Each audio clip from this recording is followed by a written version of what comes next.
Hello, everybody, and welcome to a brand new series. We've been trying to focus on one theme per month in our interpersonal relationships with others. We looked at truth and honesty. We looked at lies and deception. We have experienced and looked at a number of different qualities. And today, I want to touch on the quality, not the quality itself, but controlling anger. Controlling anger. I don't think it is much of an argument to claim that anger is bad. Anger generally in Judaism is looked at as a poor quality. There may be times where it's appropriate. There may be times where one can use it. But by and large, on the whole, it is seen as something to be relegated to, in the language of the Talmud, an eighth of an eighth. That is how much anger a person should use. An eighth of an eighth. In other words, 1/64th. And there are times where anger is just an awful, awful thing. And so I'd like to look at today, not the theme of anger, although actually part of today's class will look at what anger does to us and what we stand to lose in our moments of anger. But overall, as a course for the month of January, I'd like to focus on how we can control our anger. That's something new. That's something different. We're not only going to look at the Jewish value in and of itself, but we're going to actually see if we can discover something a little more personal, a little more practical. How can we control that anger? And so as we begin, I'd like to share with you an incredible little snippet from an article that was so eye-opening and almost like, oh my goodness, is this where we are today? Is this what we have become? Let me read, with your permission, a little snippet from a following article. Tell me what you think of the following. A large international retail corporation is now proudly offering its customers frustration-free packaging. No more dreaded wires, no more impenetrable plastic clamp shells. This special wrapping is designed to protect valued customers from becoming victims of packaging rage. The fury that sets in when it takes a customer more than a nanosecond to get to their new purchase. Packaging rage, the common name for anger and frustration resulting from the inability to open hard-to-remove packaging, is so common that the American Dialect Society voted packaging rage as one of the most useful new words of 2007. 2007. This phrase, I don't know if you've heard of packaging rage, but we are talking about 16 years ago. People were discussing this. Packaging rage is not the only rage that is out there, unfortunately. Computer rage is the frustration resulting from using a computer. It may result in verbal or physical abuse towards the innocent computer. Trolley rage is anger and frustration in a supermarket resulting from out-of-stock items, and it's characterized by actions such as ramming another shopper's cart. The word rage, as we know, comes from the Latin rebis, meaning madness or fury, and it's related to rabba, to be mad, and rabid. Now, we know that in our society, that's the end of the article. We know in our society that when you name something, you're almost accepting it. You're almost making it something that you can come to terms with. Does this mean that anger, rage, trolley rage, computer rage, wrapping rage, packaging rage, Are these things okay? Are these things acceptable, even though they may be normal? Is it just part of the human condition, whether we like it or not? And I want to suggest to you, and listen carefully, because this is the crux of the next month. I want to suggest that Judaism believes that anger can be completely transcended, even in the most extreme of circumstances. Now, that is a very bold claim to make.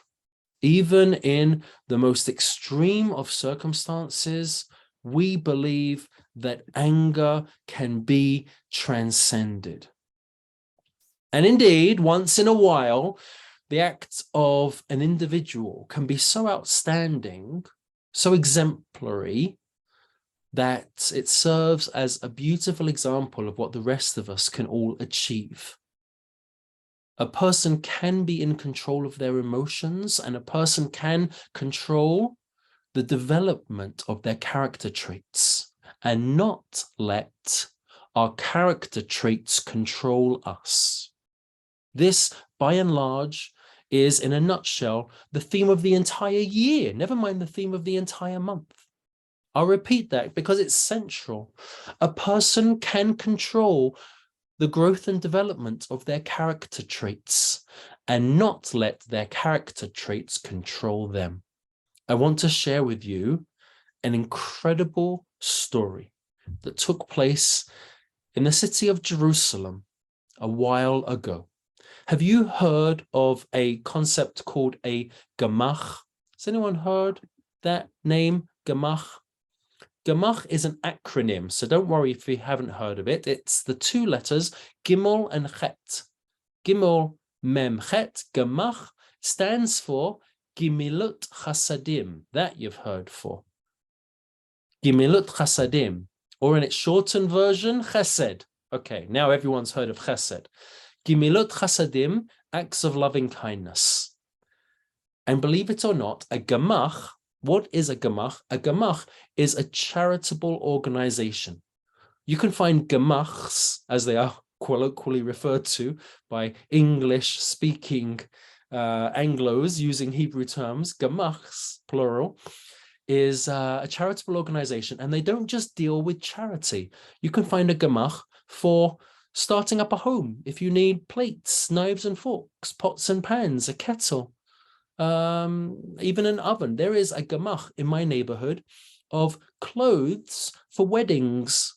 So if a bride would like to borrow a bridal dress, or if you are with a large family and you want all of the younger siblings to be in beautiful clothes that would match a bridal dress, you can go to a gemach for a wedding. And this is a very common thing. There is no shame in this, actually. While certain cultures, communities may look at the borrowing of clothes for certain occasions, a person may not need to be what we would ordinarily determine as poor.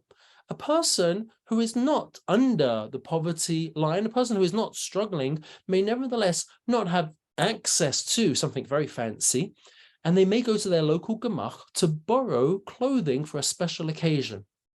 And there are gemachs for every possible thing you can think of. In another gemach in my community, there is a gemach for medical supplies.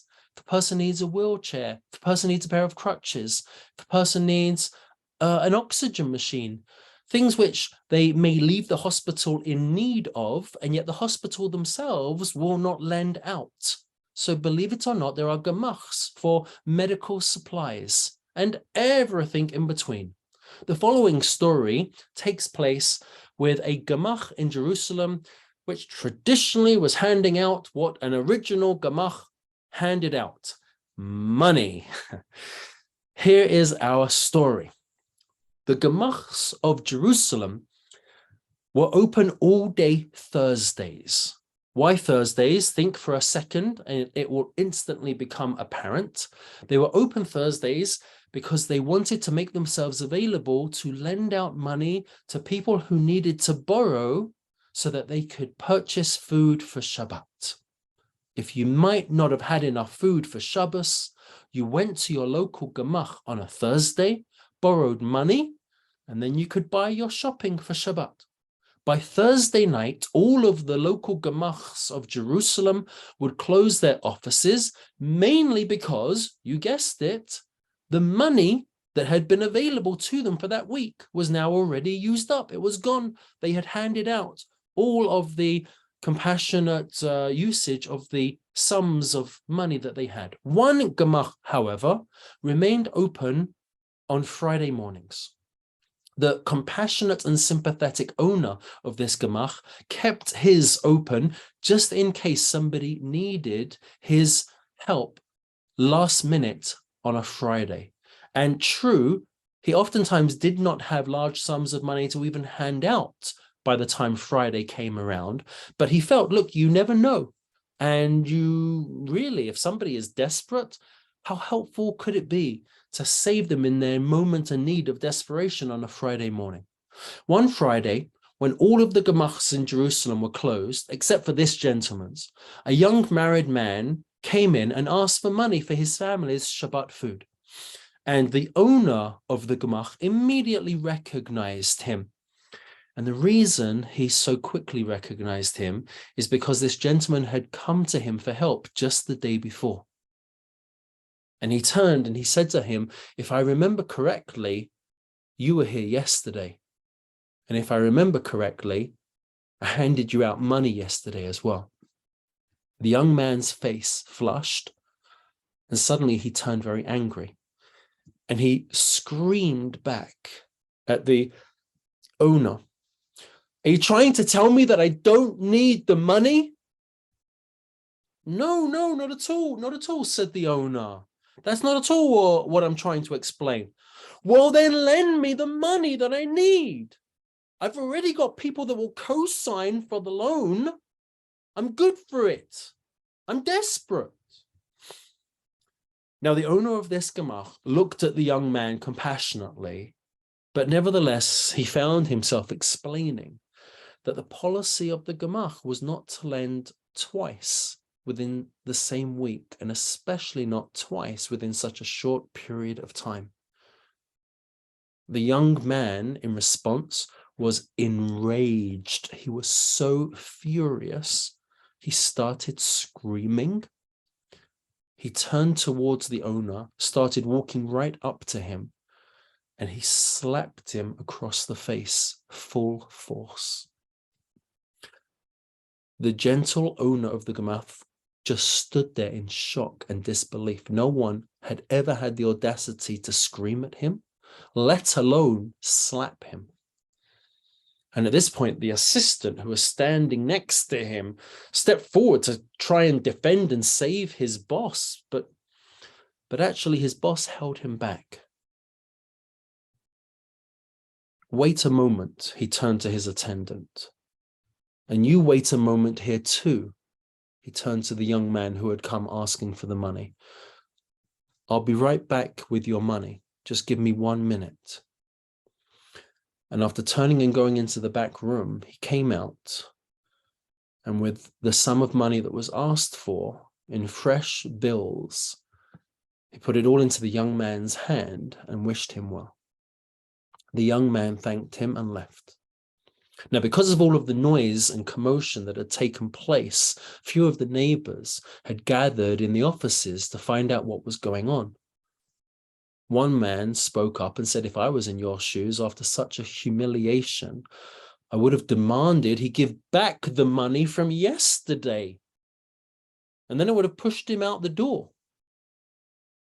The owner, whose face still stung from the slap, explained, I know this fellow, and under normal circumstances, he never would have acted the way that he did. He must be having such terrible problems that he has completely lost himself. And it's because he did behave in such an unnatural manner that I realized how desperate his position must be. It's now more than ever that is the time to help him and not be angry at him. So I actually went out of my way for him. This is an exceptional story, and it's a story that can keep you going for a whole week. By the way, friends, here's your homework. And I know we haven't started the class yet. I've just been telling you stories. But your homework is to take that story and tell it to somebody else this week, okay?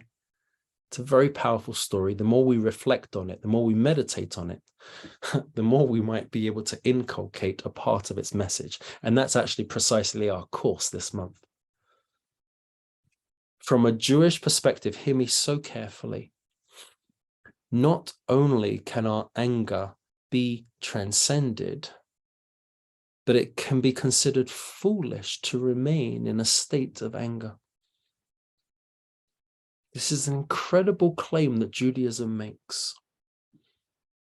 And just as we heard in that story, there are certain individuals that can compose themselves and behave in such an incredible fashion. You and I can also master anger, control it, overcome it. Not easy, and it might be a lifetime's worth of work. But any thinking person will quickly realize just how much they have to stand to lose from the trait of anger. What do we lose from anger itself? We lose so much. We lose so much. We lose our self-control. We lose our health. We lose our friends. We lose our own spirituality. You may lose your social standing. In short, you can lose everything. And it's this that I want to first focus on.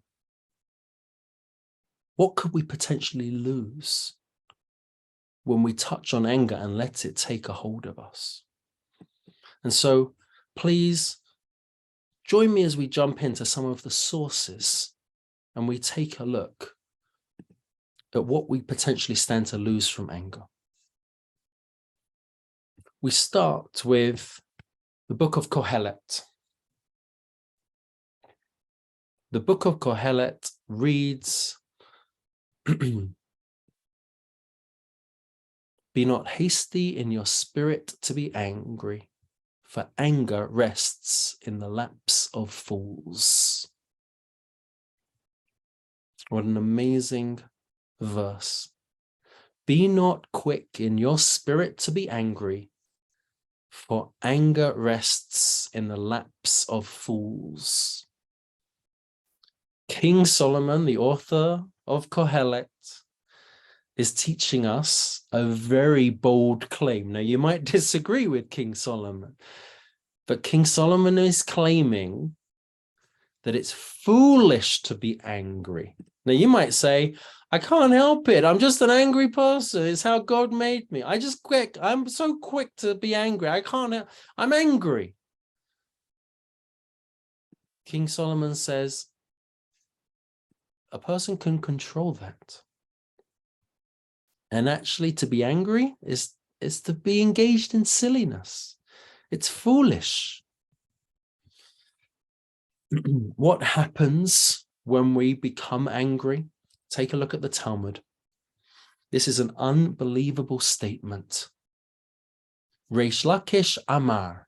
Reish Lakish says, Kol Adam sheko'es, any person who gets angry, Im hacham, hachmato mistaleket mimenu. If you are wise, then your wisdom disappears. Im navi, nevuato mistaleket mimenu. If you're a prophet, your prophecy disappears from you. Now, this is an amazing idea. This is an amazing idea. Because who are the examples the Talmud chooses when it talks about people that get angry?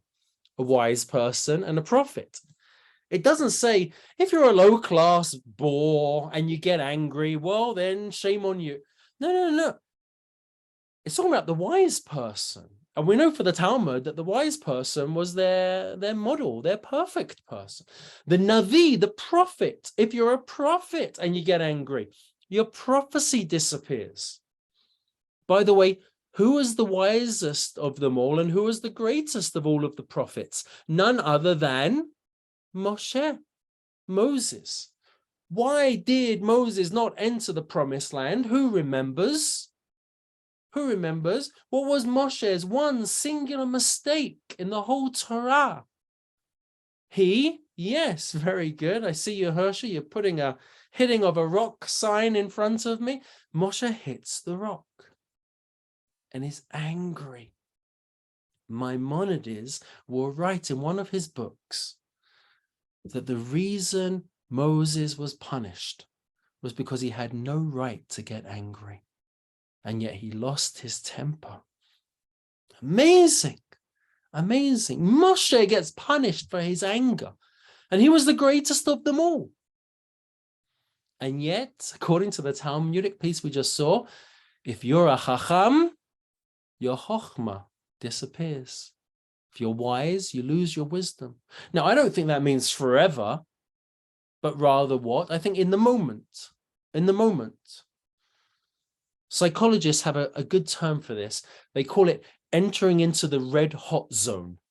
Now, I'm not talking to you. I know everybody here is even keeled and perfectly calm. So I'm not talking to you. I'm talking about people you've met along your journey of life, okay? But have you ever experienced other people, right, in the red hot zone? You know what it's like. You can't see straight. The screaming, you're not rational, you're not thinking. The words that come out of your mouth, you only end up regretting after the fact. And it's just, there's furniture sometimes gets overturned and there's nothing doing. There's nothing doing.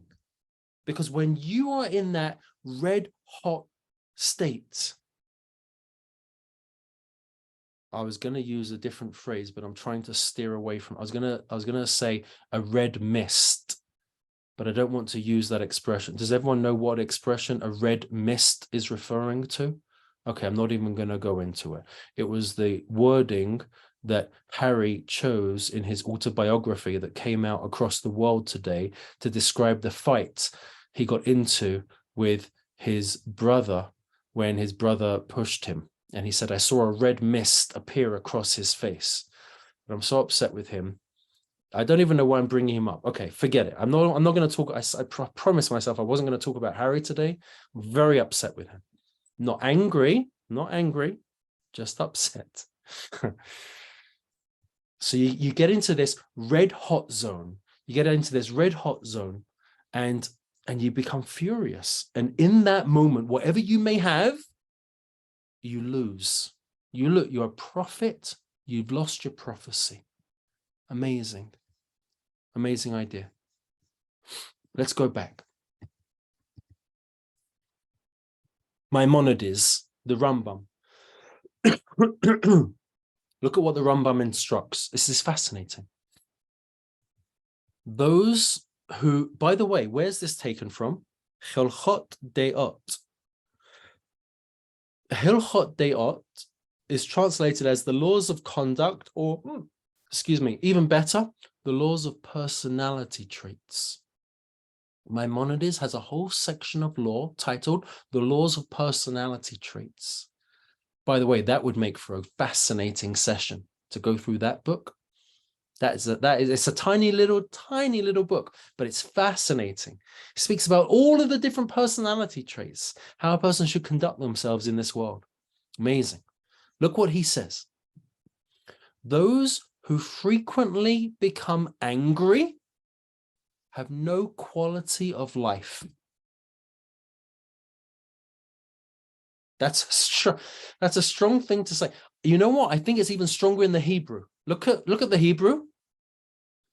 Ba'alei ka'as, people who frequently get angry, ein chayechem chayim.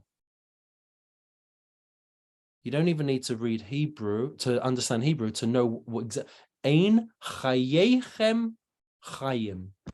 Their lives are not lives. Isn't that incredible? Isn't that incredible? You can just, those first 5 words you can print off and you can stick on the fridge. Baalei ka'as ein chayehem chayim. Frequently angry people, their lives are not a life. Amazing.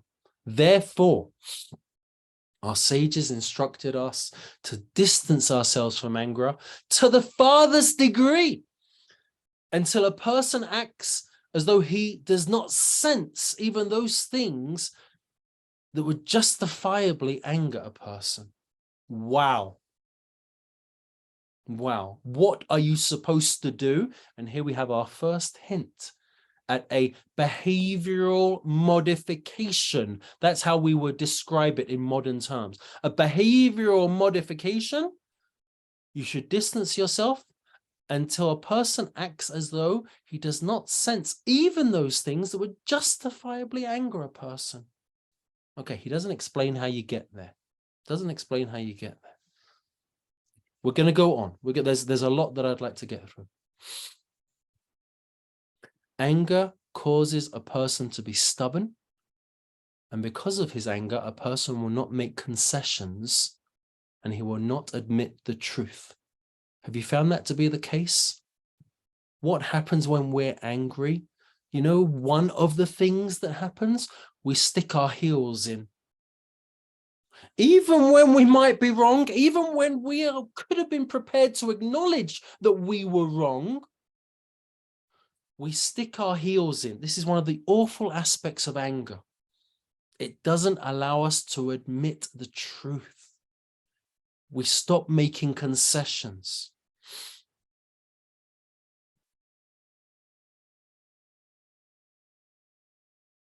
And amazingly, the Talmud says you can tell who a person is from their anger. You can tell who a person is from their anger. If I would ask you, before we see this passage of Talmud, because this is so interesting, if I would ask you, how do you know a person? How do you really know a person? What would you say? You really know a person when? Finish that sentence. What would you say?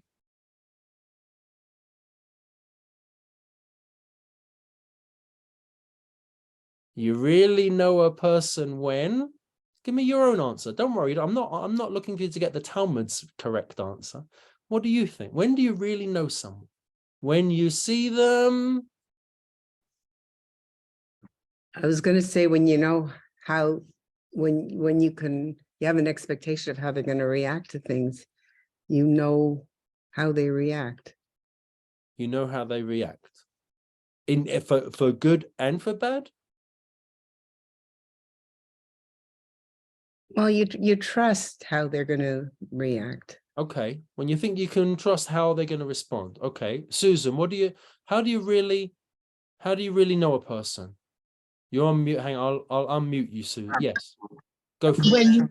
When you see how they are when they do lose their temper, that's how you really know a person. Right. When you see them under pressure, and when you see them when it doesn't go the way they want to, Yeah. then you can see how they respond. How maturely or not maturely. How maturely or not maturely. Good. Good. Somebody else? Any other takers? How do you really know a person? Vivian, you're on mute. I'll unmute you. Yes. When there are strong emotions, when they cry, Okay. when they are happy, Okay. Extremes of emotion. When they show strong emotions. Extremes of emotion, that's when you see who they are. Excellent. The Talmud says something amazing. Now, it's a play on words. I don't think this is exclusive. Maybe there's other ways, but the Talmud says you can know a person by their pocket, by their cup, by their anger. I'll repeat that. I'll repeat that. You can know who a person is by their pocket, by their cup, by their anger. Now in Hebrew, it's much better. Listen to the Hebrew. It's much better. You can know a person by their, what's pocket? Kiso. What's cup? Koso. And what's anger? Kaaso. It's a play on words. Your kiso, your koso, your kaaso. Don't think I'm speaking Spanish. I haven't switched languages. Kiso, koso, kaso. Your cup, your pocket, your anger. What do these mean?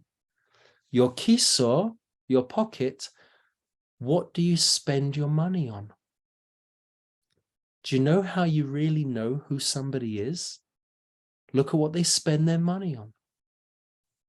If a person spends their money on champagne and fast cars and the casino, the whole time, you know exactly who that person is.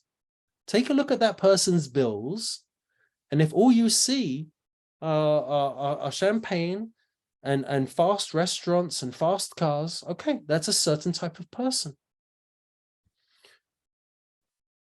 If you look at a person's credit card statement and you see tzedakah organization after tzedakah organization, that's another way of seeing who that person really is. In English, what do we say? What do we call this in English? Put your money where your mouth is, right? What you put your money to is what you really believe in, is who you really are. Not exclusively. I know this isn't complete. This isn't a complete picture, but it's an aspect of how you can know. Bekoso, by a person's cup. What does that mean? Gratitude. What?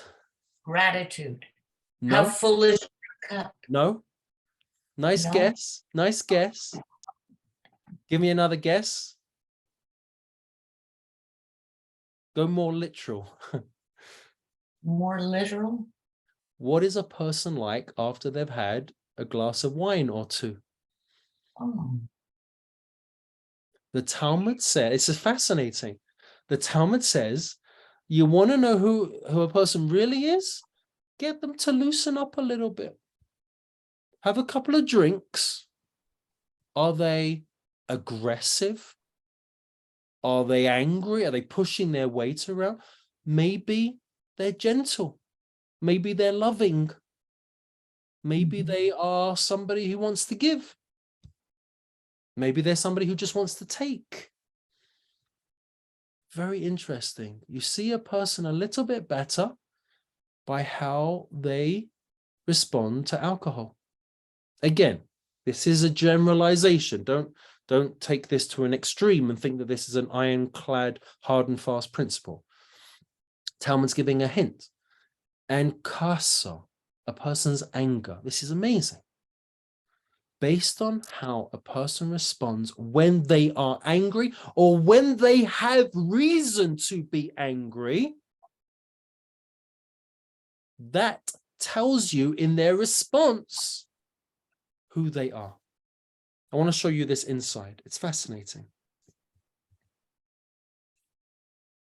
It's taken from Eruvin 65. And let's do it in the Hebrew because it's so beautiful in the Hebrew. B'shlosha devarim adam nikah. A person is known in three ways.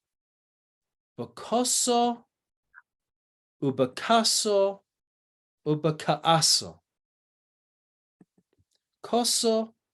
Ubakiso, ubakaas. Their cup, their pocket, their anger. Amazing. Amazing.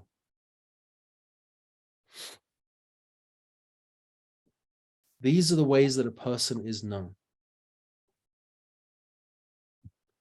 And just to give you a little bit more flesh on this, Rashi, the great commentator, also has a Talmudic commentary when he talks about anger, ka'aso, a person's anger.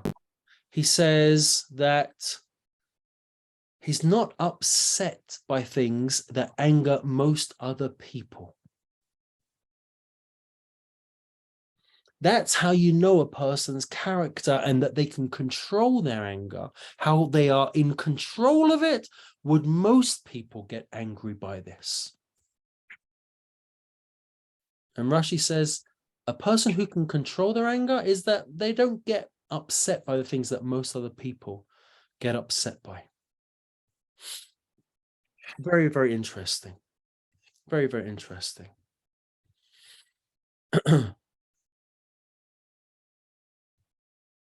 Story. A story. In the yeshiva of Novardok, has anyone heard of Novardok? Novardok is Lithuania, Eastern Europe. There were no dormitory facilities for the students.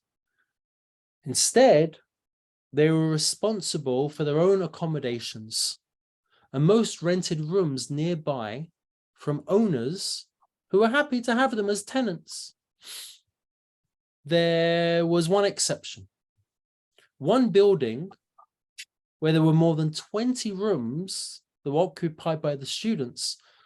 It was owned by a bitter woman who was a widow. She ridiculed and criticized every one of the students who rented from her.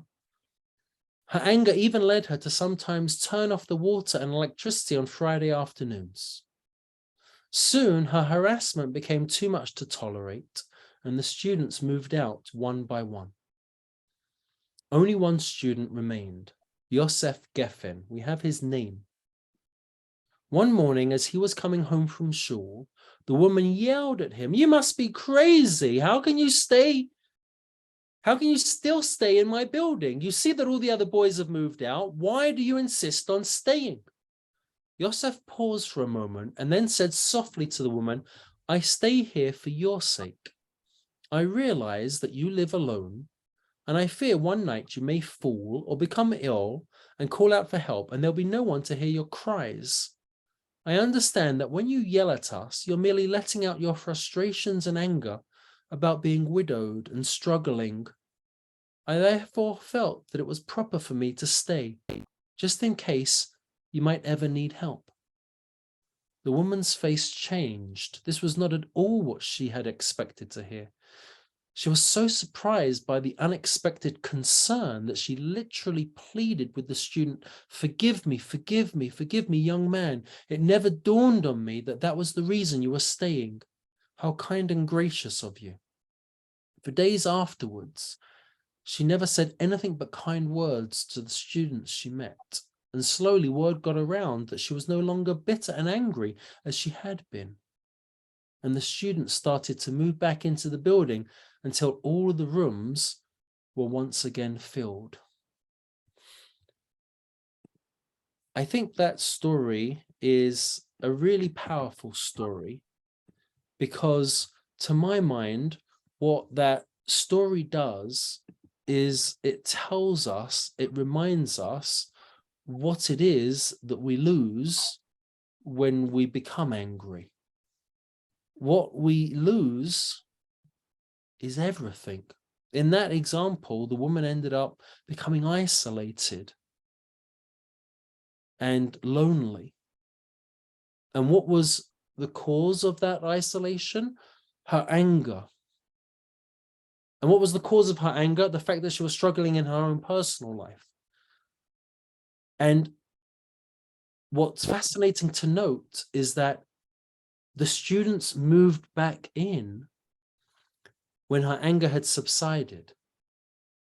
So the very anger that caused her to push everybody away, when that anger subsided, it allowed all of those people to come back in. And what I'm trying to explain, in other words, is our anger pushes people away from us. And when we display anger, it's nothing other than just a sense of putting up a defense, putting up armor, putting up a boundary, putting up a circumference around ourselves where we want to tell people, don't come too close. I don't want to let you in. And when those defenses drop and when they come down, what amazingly happens is that we are, without even using the words, giving people permission once again to come closer to us. Are you with me? Is this making sense? That the very anger that we exhibit or overcome loses us that social closeness to others, or gains it as a result of being able to have people who are just closer to us. The things that can be lost are tremendous. The things that can be lost are so powerful.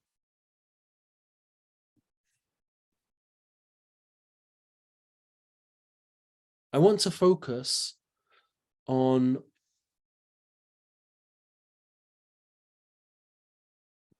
a fascinating passage in the Talmud, a fascinating and important passage in the Talmud that gets to the heart of what anger is and where it comes from. Because if I was to ask you, why do people get angry? What's the source of anger? What would you say? Why do people get angry? Why do you get angry? Or why does someone you know get angry? Yes, Margot. For me, it's impatience, when I'm impatient. Good. Okay. Peel that back a layer.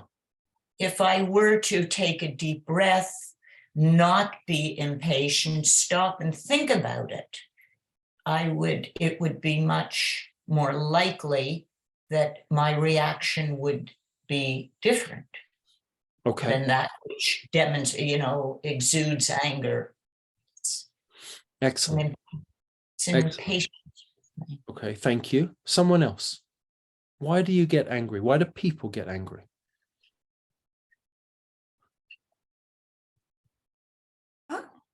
Yes, Vivian. Could be helplessness, could be despair, could be a need for closeness and feeling that the person is not understanding and responding.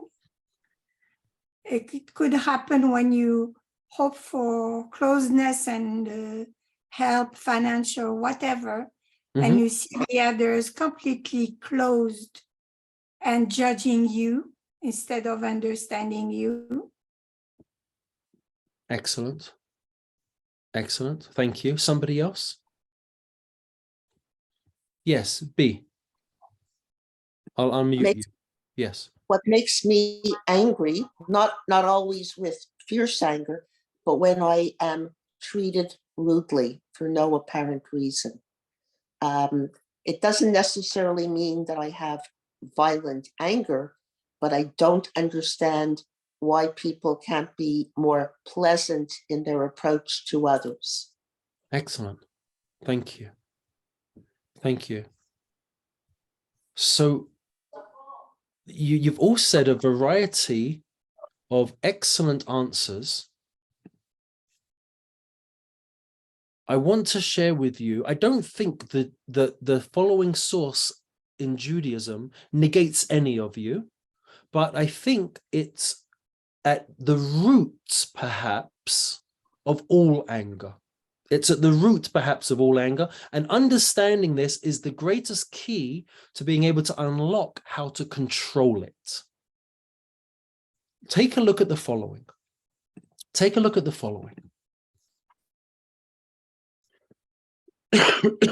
This is taken from the Talmud. Shabbat 105b.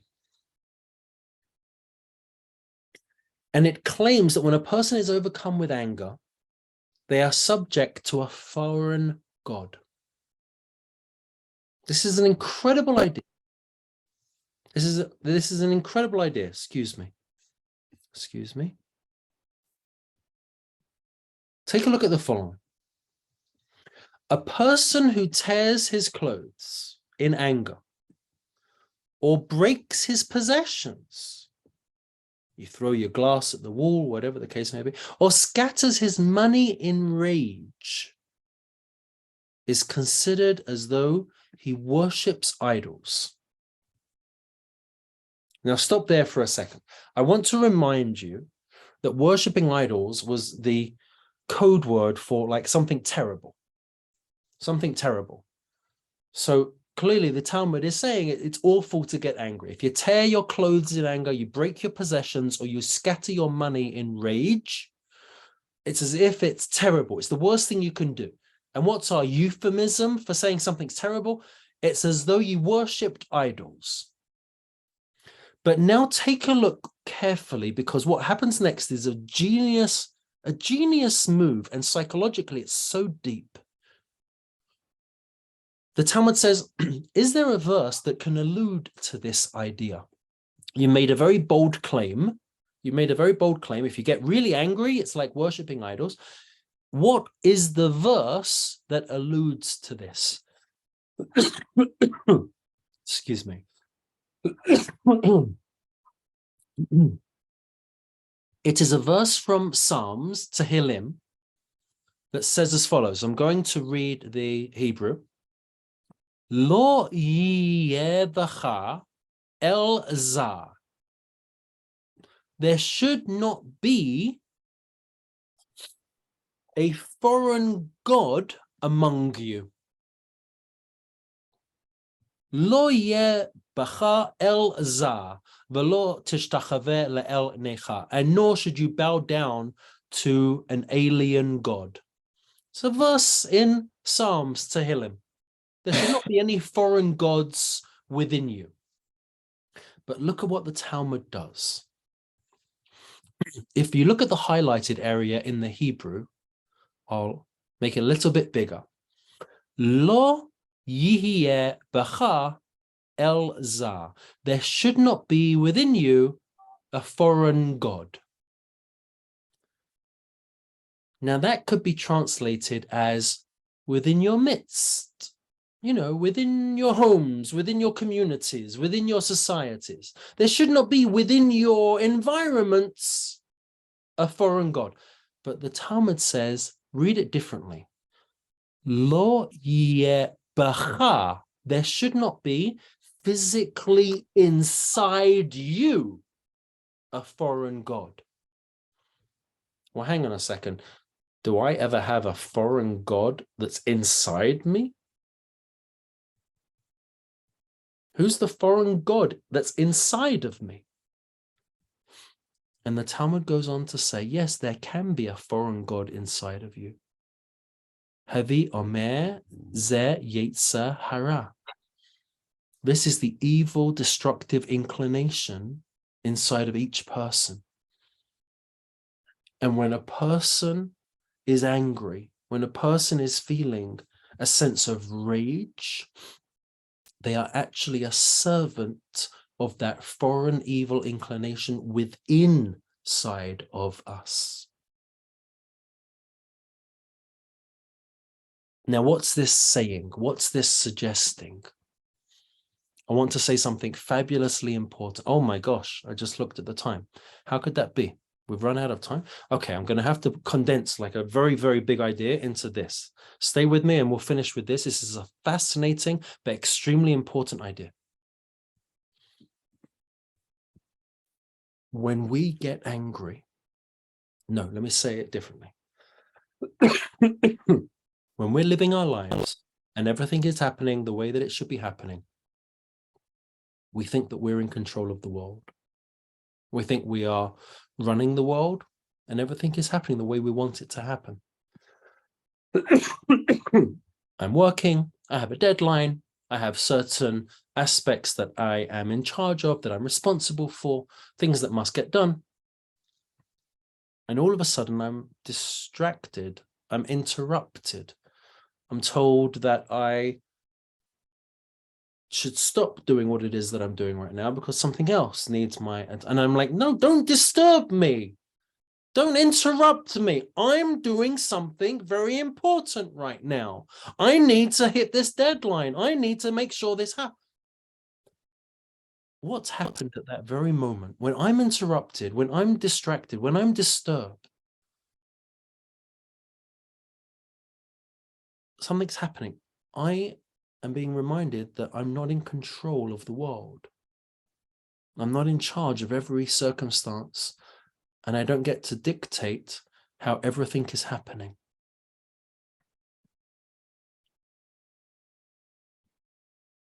Who is in control of the world? We would answer God. We would answer God. Who can interrupt us? Who can take us into places where we realize that maybe I never thought I would go in that direction? It's God. And the cause and root of our anger, therefore,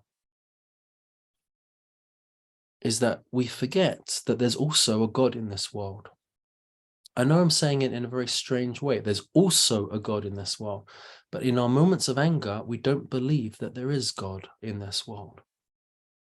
There's just us in this world. And how dare you interrupt me? How dare you tell me I'm not in control of my own destiny? How dare you tell me that I have to wait in line? I have to have something different than the outcome I was expecting. The outcome should be exactly what I want it to be. I'm in control. I run this world. I'm in this life. And in such moments, that cause of anger is because we've forgotten that God also lives in this world. Are you with me? Is this making sense?